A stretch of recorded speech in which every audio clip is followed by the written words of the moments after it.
নবীজির কাছে দরিদ্রতার অভিযোগ করলেন, ইয়া রাসূলুল্লাহ, আমাকে অভাব অনটন দরিদ্রতা চতুর্দিক থেকে আমাকে গ্রাস করে ফেলেছে। আল্লাহর নবী বলেন, তুমি টেনশন করো না, আল্লাহ পাক রব্বুল আলামিন ধনী হওয়ার জন্য একটি সূরা আল্লাহ তাআলা নাজিল করে দিয়েছেন। এই সূরার আমলটি করো, আল্লাহ তাআলা ধন দৌলতে ভরপুর আল্লাহ তাআলা ধন দৌলত দান করবেন। সাহাবীকে বললেন, তুমি এই সূরাটি বেশি বেশি করে পড়ো। আল্লাহর নবীর কথা অনুযায়ী সূরাটি শিখে চলে গেলেন। সূরাটি বারবার তেলাওয়াত করে হাঁটতে চলতে ফিরতে উঠতে বসতে বারবার সূরাটি পড়তেছে। ছোট্ট একটি সূরা। কিছুদিন পরে আল্লাহ রসুল সাল্লাল্লাহু আলাইহি ওয়াসাল্লামের সাথে সাক্ষাৎ হলো। ওই সাহাবী বললেন, ইয়া রাসূলুল্লাহ, আপনার সাথে রাস্তার মধ্যে আমার সাথে সাক্ষাৎ হয়ে গেল, কিন্তু আমার ইচ্ছে ছিল কয়েকদিন পরে 2-3 দিন পরে আমি আপনার হুজরা মোবারকে গিয়ে আপনার সাথে দেখা করব। নবীজি বললেন, কারণ কি? ওই সাহাবী বললেন, ইয়া নবী আল্লাহ, ইয়া রাসূলুল্লাহ, ওগো আল্লাহর নবী, আমাকে আল্লাহ তাআলা এত পরিমাণে ধন দৌলত টাকা পয়সা দিনার দিরহাম স্বর্ণ মুদ্রা ওট দুম্বা ভেড়া এত পরিমাণে আল্লাহ আমাকে ধন দৌলত দিয়েছেন। আল্লাহ আমাকে এত অল্প সময়ে এত ধনী বানাবেন আমি কল্পনাও কোনো দিন করিনি ইয়া রাসূলুল্লাহ। আমি যে এত ধনী হব সেটা আমার চিন্তাও ছিল না, কিন্তু আপনি এমন একটি সূরা বলে দিয়েছেন, সেই সূরার আমল করতেছে আল্লাহ তাআলা আমাকে ধনী বানিয়ে দিয়েছেন। নবীজি সাল্লাল্লাহু আলাইহি ওয়াসাল্লাম বললেন, এই সূরাটি পড়তে থাকো, আল্লাহর উপর তাওয়াক্কুল ভরসা রাখো, আল্লাহ তোমাকে বারাকা দিয়ে দিবেন, ধন দৌলত দান করবেন। নবীজি সাল্লাল্লাহু আলাইহি ওয়াসাল্লাম একদিন বসে আছেন, নবীজির সাথে জিবরাইল আসলেন, নবীজিকে সালাম দিলেন। আল্লাহ রসুলের সাথে কথোপকথন জিবরাইল করছেন। রাস্তা দিয়ে একজন সাহাবী চাদর মুড়ি দিয়ে যাচ্ছেন। জিবরাইল বললেন, ইয়া রাসূলুল্লাহ, এই সাহাবী কি আপনার আবুজর নাকি? নবীজি বললেন, জিবরাইল, হয় এটা তো আবুজর, কিন্তু আপনি আবুজরকে চিনেন কিভাবে? জিবরাইল বললেন, ইয়া রাসূলুল্লাহ, আমি শুধু আবুজরকেই চিনি না, আবুজরকে ভালোবাসি, সম্মান করি। জিবরাইল বললেন, শুধু আমি ভালোবাসি না, আসমানের প্রত্যেকটা ফেরেশতা এই আবুজরকে ভালোবাসে, সম্মান করে। স্বয়ং আল্লাহ রাব্বুল আলামিন আবুজরকে ভালোবাসেন। সুবহানাল্লাহি ওয়া বিহামদিহি। জিবরাইল বললেন, জিবরাইলকে নবীজি সাল্লাল্লাহু আলাইহি ওয়াসাল্লাম বললেন, এই জিবরাইল, কি এমন আমল আবুজর করেছে যে আমলের কারণে আল্লাহ সুবহানাহু ওয়া তাআলা আবুজরকে এতটাই পছন্দ করেন, ভালোবাসেন, সবাই ভালোবাসেন? জিবরাইল বললেন, আবুজর ছোট্ট একটি সূরা, এই সূরাটি বেশি বেশি করে পাঠ করে জন্য আপনারা শুনলে অবাক হবেন।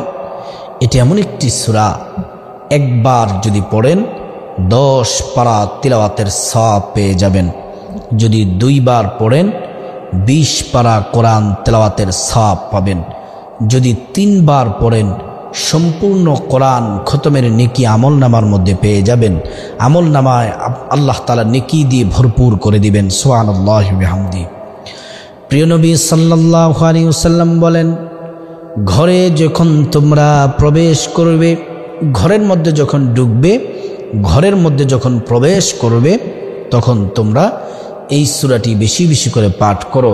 আল্লাহ তাআলা ধন দৌলতে প্রচুর পরিমাণ আল্লাহ রাব্বুল আলামিন বারাকা দান করবেন। আসুন এই ছোট্ট সূরাটি আমরা সবাই পরিশুদ্ধ করে পড়ে নিই। আমি 3 বার পড়ব, আপনারা আমার সাথে সাথে শুদ্ধ করে শেখার চেষ্টা করুন। বিসমিল্লাহির রহমানির রহিম। কুল হুয়াল্লাহু আহাদ, আল্লাহুস সামাদ, লাম ইয়ালিদ ওয়া লাম ইউলাদ ওয়া লাম ইয়াকুল লাহু কুফুয়ান আহাদ। বিসমিল্লাহির রহমানির রহিম। কুল হুয়াল্লাহু আহাদ, আল্লাহুস সামাদ, লাম ইয়ালিদ ওয়া লাম ইউলাদ ولم يكن له كفوا أحد بسم الله الرحمن الرحيم قل هو الله أحد الله الصمد لم يلد ولم يولد ولم يكن له كفوا أحد। এই সূরাটি যে তিনবার আপনারা শুনলেন, আমি পড়লাম, বিশ্বাস করুন কোরআনের এক খতম কোরআন পড়ার নেকি আমরা সবাই পেয়ে গেলাম। সুবহানাল্লাহি ওয়া বিহামদিহি। প্রিয় দিনদার ইমানদার মুসলিম ভাই ও বোন, আপনারা শুনলে অবাক হবেন, একজন সাহাবীর জানাজায় 50,000 ফেরেশতা জানাজা অংশগ্রহণ করেছেন। কারণ কি? ওই সাহাবী সূরা ইখলাসকে ভালোবাসতেন, সেজন্য আসমানের ফেরেশতারা জানাজায় অংশগ্রহণ করেছেন। সুবহানাল্লাহি ওয়া বিহামদিহি। এই সূরাতুল ইখলাস যারা পড়ে আল্লাহ রাব্বুল আলামিন তাদেরকে ভালোবাসেন, তাদেরকে পছন্দ করেন। আপনি যদি সূরা ইখলাস যদি 10 বার পাঠ করেন, আল্লাহর রাসূল হাদিসের মধ্যে বলেছেন, মান ক্বরাআ সূরাতুল ইখলাস 10 মাররাত বানাল্লাহু লাহু বাইতান ফিল জান্নাহ। যে ব্যক্তি সূরা ইখলাস 10 বার পাঠ করবে, আল্লাহ সুবহানাহু তাআলা জান্নাতে তার জন্য বিল্ডিং বরাদ্দ করে দেন। 20 বার পড়বেন, 2টি বিল্ডিংয়ের মালিক হবেন। 30 বার পড়বেন, 3টি বিল্ডিংয়ের মালিক হবেন। 40 বার পড়বেন, 4টি ডুপ্লেক্স বিল্ডিংয়ের মালিক হবেন। দুনিয়ার সাধারণত বিল্ডিং তৈরি হয় রড, সিমেন্ট, বালি ইত্যাদি দ্বারা, আর জান্নাতের বিল্ডিং আল্লাহ পাক তৈরি করবেন মণি, মুক্তা, স্বর্ণ, জমরুদ, মিশকা, আম্বর দ্বারা। সুবহানাল্লাহি ওয়া বিহামদিহি। এজন্য যখনই অবসর থাকেন বেশি বেশি করে সূরা ইখলাস পড়বেন। সূরা ইখলাস পড়লে আল্লাহর সন্তুষ্টি অর্জন হয়। সূরাতুল ইখলাস যদি আপনি বেশি বেশি করে পড়েন, আল্লাহর পরিচয় আছে।